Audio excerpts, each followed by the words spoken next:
how are you? This is yours truly, DC. Now, if you are one of 3 people that have watched my training vlog episodes, thank you for your time and welcome back. Now, if you have stumbled upon this final episode for my project Mauna Loa, welcome, stick around, and perhaps maybe you might also be interested in my training vlog episodes that I put out leading up to this. Okay, so as you probably have seen already in the earlier part of this video, I had arrived in Kona a few days before the ride, which took place on January 29th of 22. Some of my friends flew in the day before the ride, so they had it slightly rougher than me, which I had 1 extra day over there. And then we turned around, we rode, and then we turned around and headed back to LA the following day. So it was a pretty short trip for all of us. Let's talk about final couple days heading into the ride. So myself and my buddies, we had some concerns going in.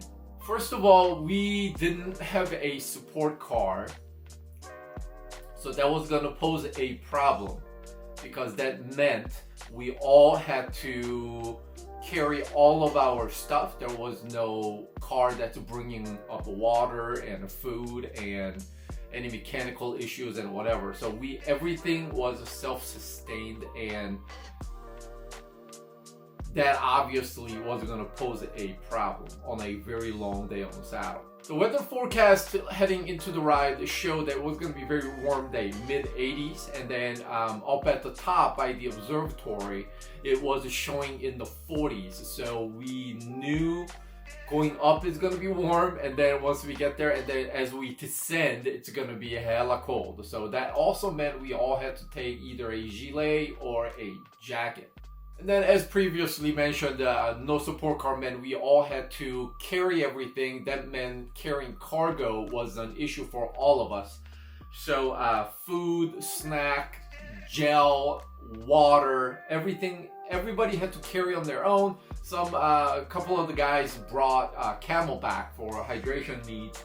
And through the entire route, there is no store or any place where you could buy for refill or anything. So right out of the gate, as you go, you need to have everything with you and carry. Okay, so all 5 of us that went, we're all cycling enthusiasts, and we've been tried and true out on the road where we have had long days on the saddle, just going through battles every weekend. So, long distance or that kind of elevation gain, while that's not new, this here added some sort of this ride here obviously added some additional element in terms of the things that we have to battle. Because one, it's not a local mountain where we could just easily come back should the mission fail. So, stuff like there's some added pressure, but the real pressure of the day was that we need to get the hell back to the start house before the sun goes down, because it's a long day. But I'm not going to pretend like we're pros. We don't have that kind of speed. So while we are supremely conditioned and fit, we definitely had an issue of making sure that we could get back before the sun goes down.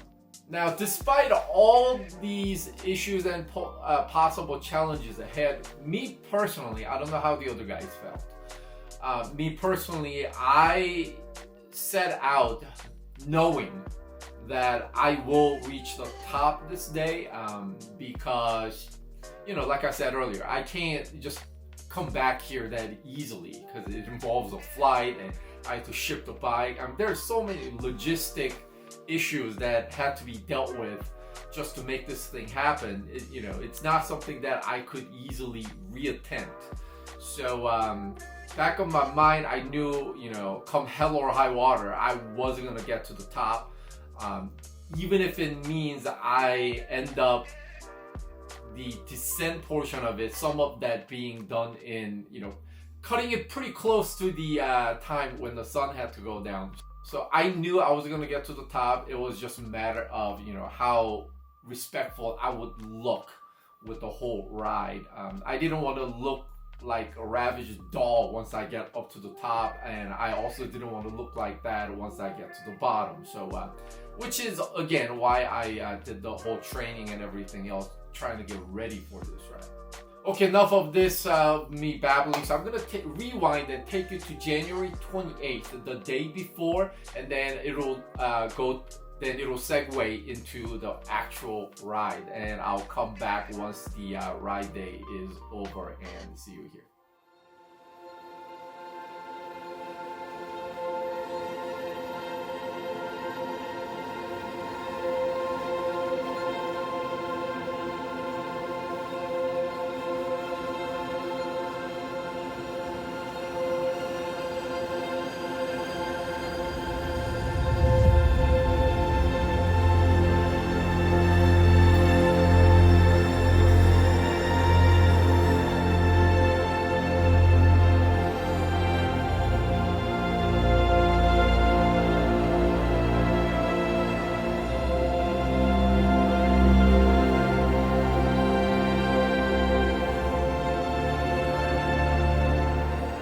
Hello everyone, how are you? This is yours truly, DC. I am now in Kona. I've checked into the Airbnb with my homies.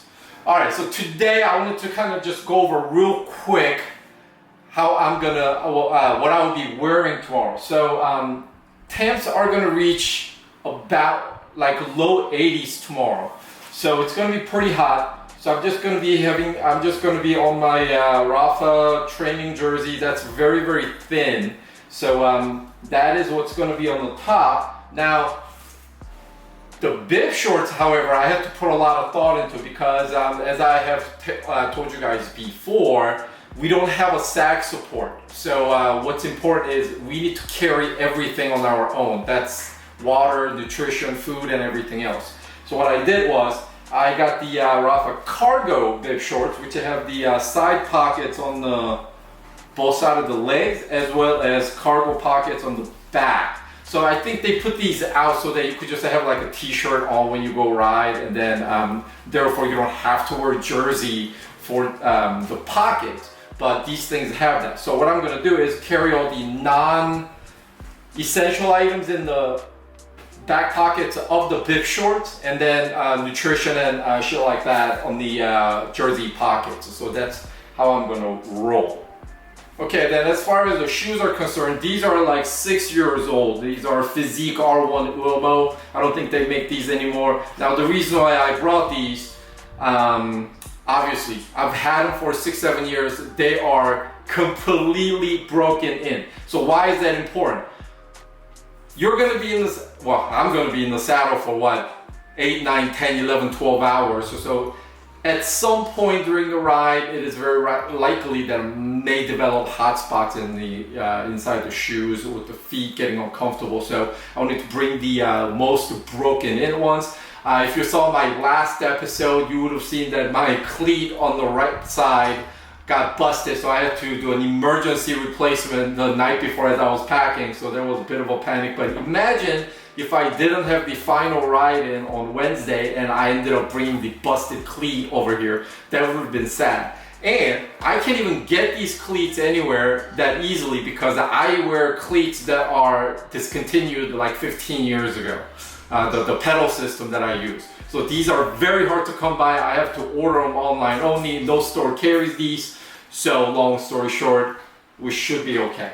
Now, let's look at the bike.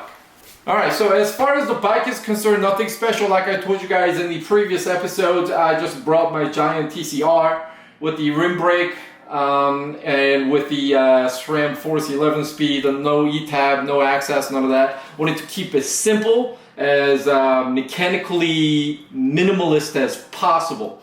And also, it just so happens that this is the lightest bike in my inventory. So that's that, and I know I should have the big ring with the small for proper photo and video, but so goes it.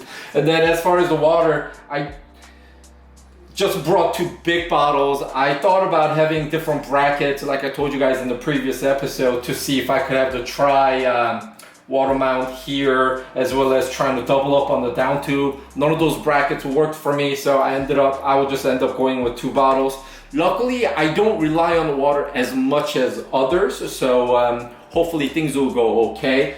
Also remember, as I go towards the top, temps are going to drop all the way to like mid 40s up at the top. So hopefully the hydration needs won't be as demanding. And also because I'm diabetic, the nutrition and fueling strategy is really important, like I told you guys before. So each of these, I have the Scratch Labs, some sort of a fuel thing, carbs, mega carbs in these things. But I don't want to spike my glucose blood sugar level, so I will be taking that on board in moderation. Got a minimum amount of repair kit in here, my typical textural saddle, which is again, a lot of people think I use this for the weight savings, but that's not true. I use this because one, I prefer saddle that is rock hard, and then it's got this somewhat of a slippery surface by design where I can move, slide back and forth a little bit easier on a long day on the saddle. So that's what that is. As far as the front is concerned, I'm using the Vision Metron 5D, like you guys have seen. Again, a lot of people think that I use this for weight saving and the looks and trying to be aero, but that's not what that's about. I don't give a shit about any of that. The reason why I like this bar is because of the flat horizontal surface that it provides. So on the long day on the saddle, hands are going to be on the top of the bar. So the most amount of a surface where I could rest my hands, that's going to be the key here. So that's what that is. All right, so that is the bike. All right, so as far as tomorrow's concerned, I actually don't know how much of the ride I'll be able to film, because even though I have all my cameras being charged, I got the GoPro, I got the little point and shoot 24 to 70 mil equivalent, gives me 2.8, so it gives me pretty good decent footage out of it. So I will probably take these two. I will not take my full-size mirrorless camera with me, because again, I need to reduce the weight on board as much as possible, and also it's going to be hella hard. I just don't think I'm going to have time to film that much. So hopefully I can grab as much footage as possible, because it's monumental, and how often am I going to be able to come to Hawaii to do this? So I do want to film it, but logistically I don't think that's going to be really that easy. I don't have a film crew, none of that. So that's it, you guys. Next time you see me, I'll be on the bike struggling to pedal to continue to climb. So I will see you then. Good morning, everyone. How are you? This is yours truly, DC Diabetic Cycling, coming at you at the beginning of the Mauna Loa project. Mauna Loa, last 8 weeks, it's now finally culminating to this bullshit right here. It is about 6:30. We have just clipped in. It is super windy today, as I will show you right here, where the palm trees just going all over the place. You could tell how windy that is, and we are heading straight towards the headwind, so this sucks. It's going to be an interesting day of riding. The spirits, I guess they're high, but we'll see how it goes. I will introduce you to the boys. Right here is my boy Kevin. Right here is my boy Paco. And then we have route leader Chris. And we have Miles on the far right. So that makes up men of 5. The headwind is an absolute bitch. This is a lot worse than we had anticipated. I'm gonna just try to show you.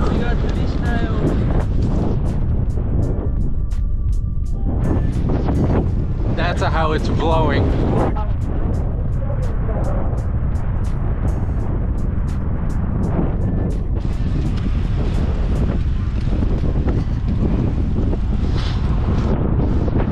It's rough. If there was ever bullshit, this is what that is.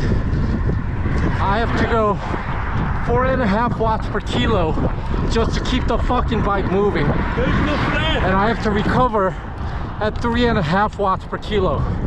Headwind is absolutely brutal. Today's game is going to be battle of a mental fucking fortitude. So good luck to us all. A couple of the boys about 0.2 miles ahead of us. I got Miles with me right here. So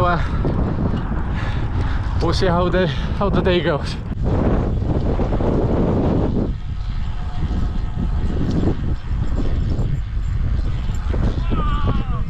Welcome to Hawaii.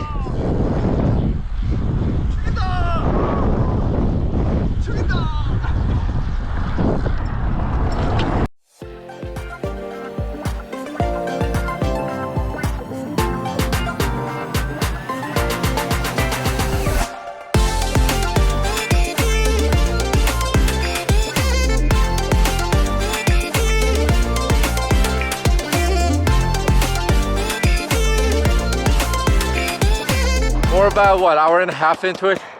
We're about 13 miles in. We climbed about 2,500 feet. So the good news of the day is that we now have only about 10,000 feet left. So we're making progress. We'll check in with my boy Paco. How are we feeling today? So far, it's not too bad. It wasn't that hard as I expected. Headwind was a bitch. Yeah, that wind was so crazy. Okay, but for now, the wind is now and it seems to be calm, so it's a little better. The sun's up.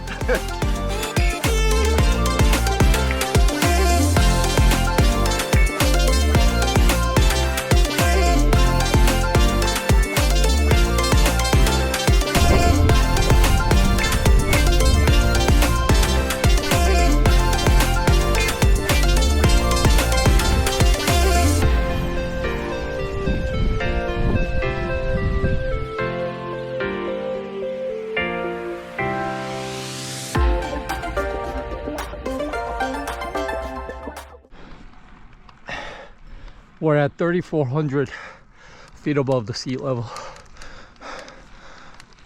Good news is headwind has subsided. The bad news, it is mega hot. So now you ever play a video game?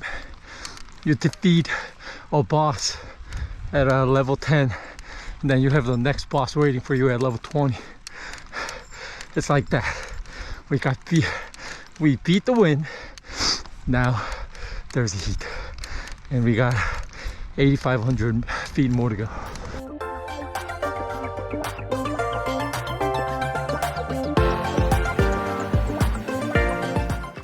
Oh, it's very hard. My heat is a tad bit unbearable. I do well in the heat and extreme cold, however, it's a little rough right now, so I found some shade and taking a little bit of a breather. Also trying to lower my heart rate a bit. We're not out here racing or competing, so there's no reason to bust my ass to be the first wheel or second wheel, whatever. So that's what my bike looks like right now on the ground, and that's what I look like on the side of the road. If I'm not mistaken, that mountain right there with a little bit of a snow dust up top is Mauna Loa, where we're headed. I'm about 38 miles, 6,800 feet in. There was a couple of moments there where I was in a real hurt locker and really questioned whether this is possible. And I still don't know whether it's possible, but there's a bit of a false flat out here in the middle. It's about 4% grade,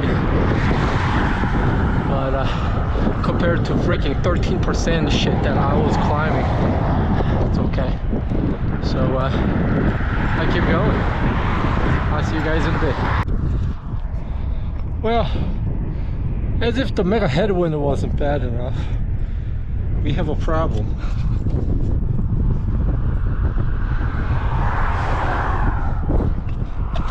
Yep, I got a flat on the back and the tubeless failed to seal, so gonna have to deal with that now. I don't know, I've never been to Mars. I mean, this would be like riding. I've been to a lot of places, but I can't believe that I'm riding in the marsh with it. Fuck me. Fuck you! No, fuck me! Alright folks, this is the payload right here. Final 20 miles of Mauna Loa is the what is commonly described as like a Mars-alike, lunar-alike.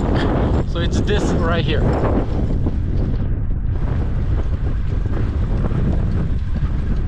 So it's gonna be that all the way to the top is the way I understand it. Alright, we got about 3,000 feet, 4,000 feet more to go. I'll see you guys up at the top, maybe, hopefully. Bye. Absolutely surreal. Look at this.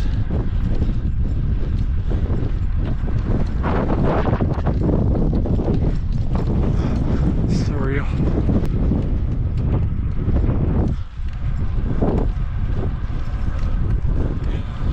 I'm sure you've all been there.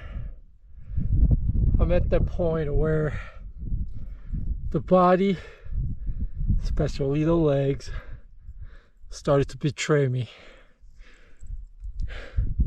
This is where the mind needs to get control of the situation and not letting the rest of the body betray me. So I don't want to get all cliche here, but this is where the mind over the matter, that whole thing comes into play. About 11 miles, 3,300 feet to go.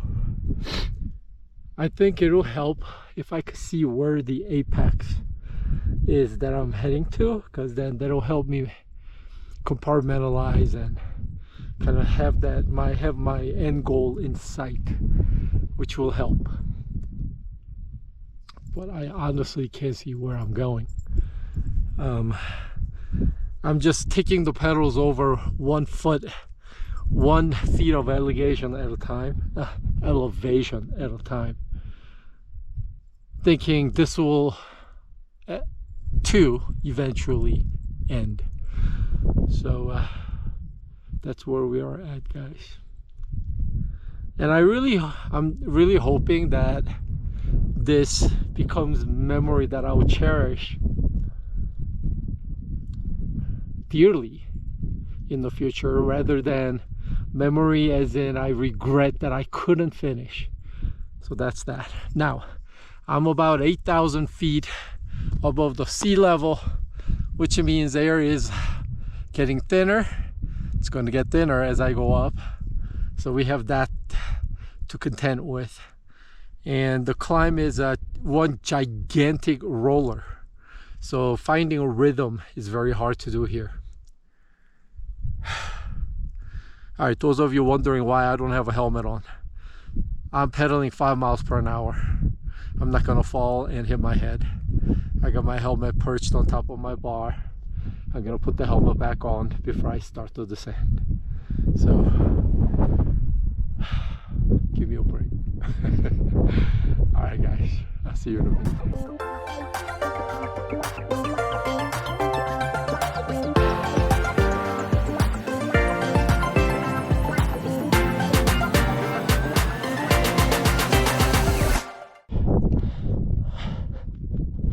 I'm at the top, but the gate to the observatory appears to be closed.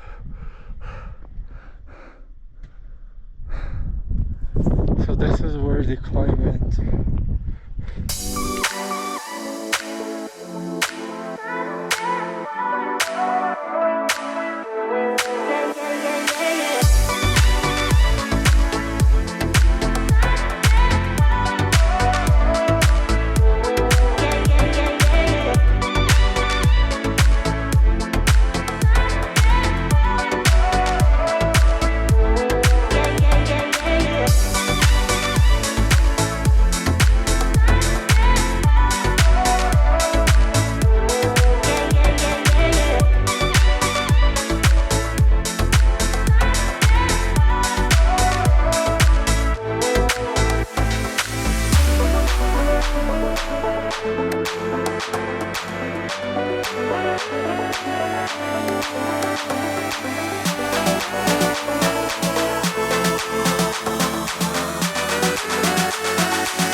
Come on.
while the sunset is beautiful. Actually, sun has gone down on me, so I'm in the dark, and that's where I've run into whatever I couldn't see on the road because it was too damn dark. And now I got flat on the front and I got flat on the back. So with 4 miles left, I'm at 118 right now. This is where my ride is going to be over. I called in for my homies. One of them arrived, one of them finished before me, so he's gonna bring the car, and that's it. That's how my project Mauna Loa ends. Although I couldn't finish with the 4 miles left to go, I got no regret. basically I'm done. It's all downhill from here anyways, so there you go. All right, I'm gonna see you guys from the confines of my comfortable home. All right, so that was a tough day as I sit here and think about it. So I'm gonna categorize the entire route into 5 segments. So the first segment would start from Waikoloa Beach. Now, I don't know, it would depend on where you start from, but the route that we had, I think this is the most common way to start Mauna Loa ride. So we left Waikoloa Village, so that's about 15 miles from there to the portion where you make a sharp right turn to Old Saddle Road. So that 15 mile is a segment 1. You are climbing here for the first 13 miles of it. You're climbing at about anywhere from 4 to 6%. So you're right out of the gate, you are working. And the day of our ride, we had massive headwind, like you would have seen in the video where I'm just bitching and whining about it. Basically, I had to do, in this first 13 miles of it, I had to do 4.5 watts per kilo just to keep the bike upright and propelling forward. And any respite would be 3.5 watts per kilo just to kind of ease up a bit. So out of the gun, I was in the red already. So that's your segment 1, from the beginning till the sharper right turn heading into Old Saddle Road. That's about 15 miles. Then the Old Saddle Road itself goes for a bunch of miles, and you're again constantly climbing. The heat began to be an issue right here already. So that will be your second segment. Then comes about 10 miles of about 4% climb. Now, on any other day, and if you're lucky not to have a headwind, this is the section in the middle of the whole 60-mile climb. This is where you're supposed to recover, basically, right before the volcanic climb begins. So this is where you're supposed to rest. However, we didn't, because the headwind was just massive here. Now, the wind did subside on the second segment that I talked about on the Old Saddle Road, but heat killed us there. But then once the third segment came, that's where we just got destroyed by the headwind. We were all separated, already strung out on the road, so no one to hide behind anyone. So that was really tough. And then the fourth segment is when you make a right turn into Hilo Kona Road.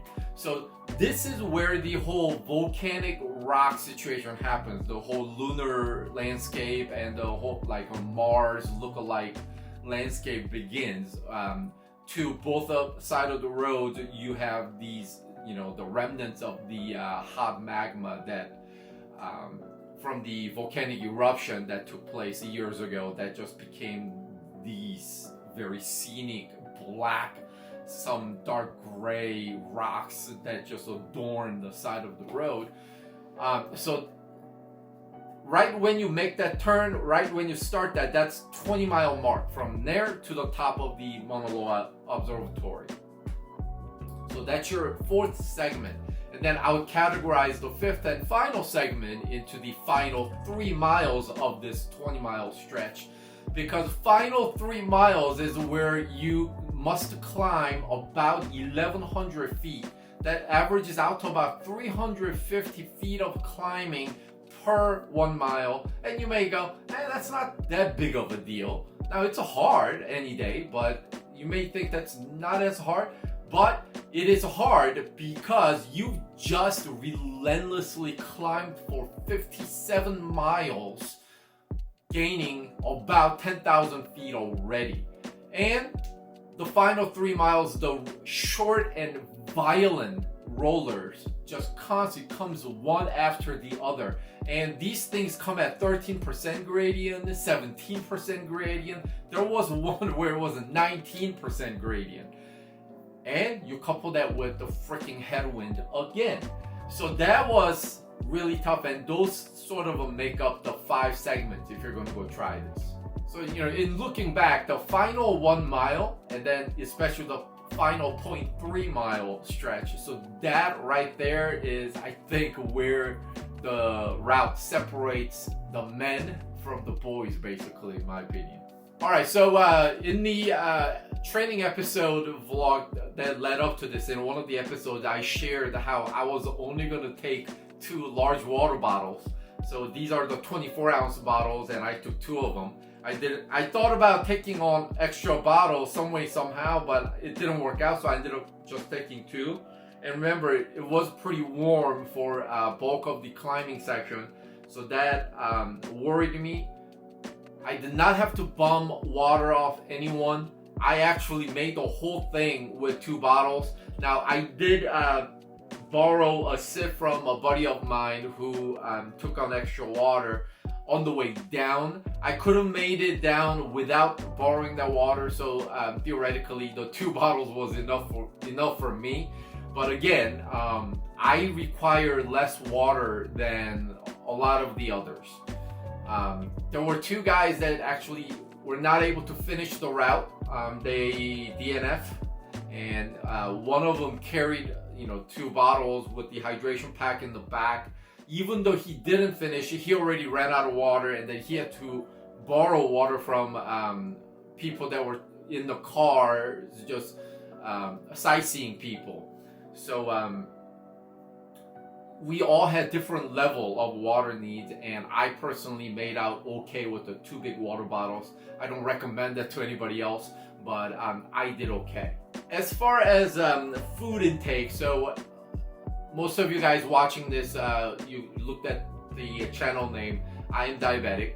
So the way I bring on board food into my body is not only sensitive, but it's a kind of strategic in nature, because if you get your hands on one of like a typical gel products, like especially like the ones from Goo, those things, each packet have like a 23 grams of sugar, and that is no good for a diabetic like me, because while for normal folks it would give you that instant jolt and boost of energy, also if for somebody like me that would spike the blood glucose level, which is no good.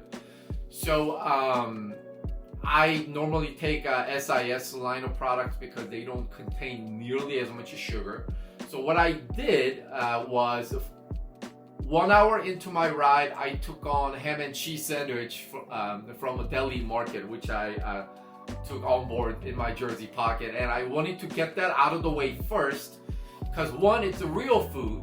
And then secondly, I didn't want the sandwiches to get any more nasty being in the jersey pocket all day. So hour into my ride, I took that on. And then as I actually clipped in, I also had a King's Hawaiian roll, just a 1 roll, because again, it's carb. I couldn't have anything more than that. So that with some peanut butter just to kind of start the ride. 1 hour into it, ham and cheese sandwich. And then on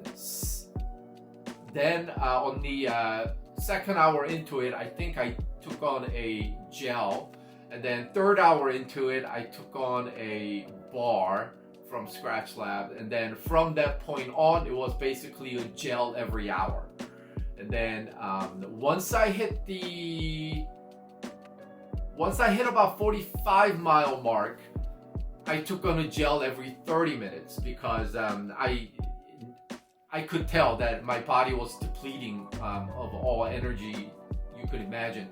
For the entire day, I burned about 7,500 calories, so you could imagine and guess from there, the energy output was significant. So basically, constantly eating was the name of the game at this point. And I try to balance out, artificial food like the gels versus real food, so that there's some healthy balance there. Because you can't just take on gel all day long. That's just that's just no good for you. Okay, so earlier you saw that I took on a cargo bib shorts, especially for this ride, and that worked out really well, I must tell you. So in my jersey pockets, I kept my gels and stuff like that, and my GoPro and camera that I need immediate access to. And then in my cargo bibs, pockets, on the back pockets, I kept my hand pump. I also took on a power bank, tiny little one, just to power my head unit and my phone, just in case. And then like the other things, I forget what I took on, but stuff that I would not need as often. So those were in the back pockets of my cargo bibs, which worked out great. And then I also carried a couple of extra gels in there, and then like in the middle point of the ride, I moved those into the jersey pocket. And then so that worked out really well. And the cargo bibs also had the side pockets on the legs. Now I didn't want to put too much weight in those pockets, because in my thought, you know, if my legs are moving in pedaling motion, every upstroke, man, I have to lift all that weight, whatever's in the leg pockets. So that didn't make sense to me. Why would I do extra work? So I didn't do that. I put a couple gels in there for immediate access, and then every now and then, like the wrappers and stuff, because I don't want to litter on the roads. So those went in there until I could get to a spot where I could dispose those. Stuff of that nature. So the side pockets, the back pockets in the cargo bibs came in super handy. So in looking back, I don't know if this was the hardest ride I've ever done. I think there were some other rides that were harder to me.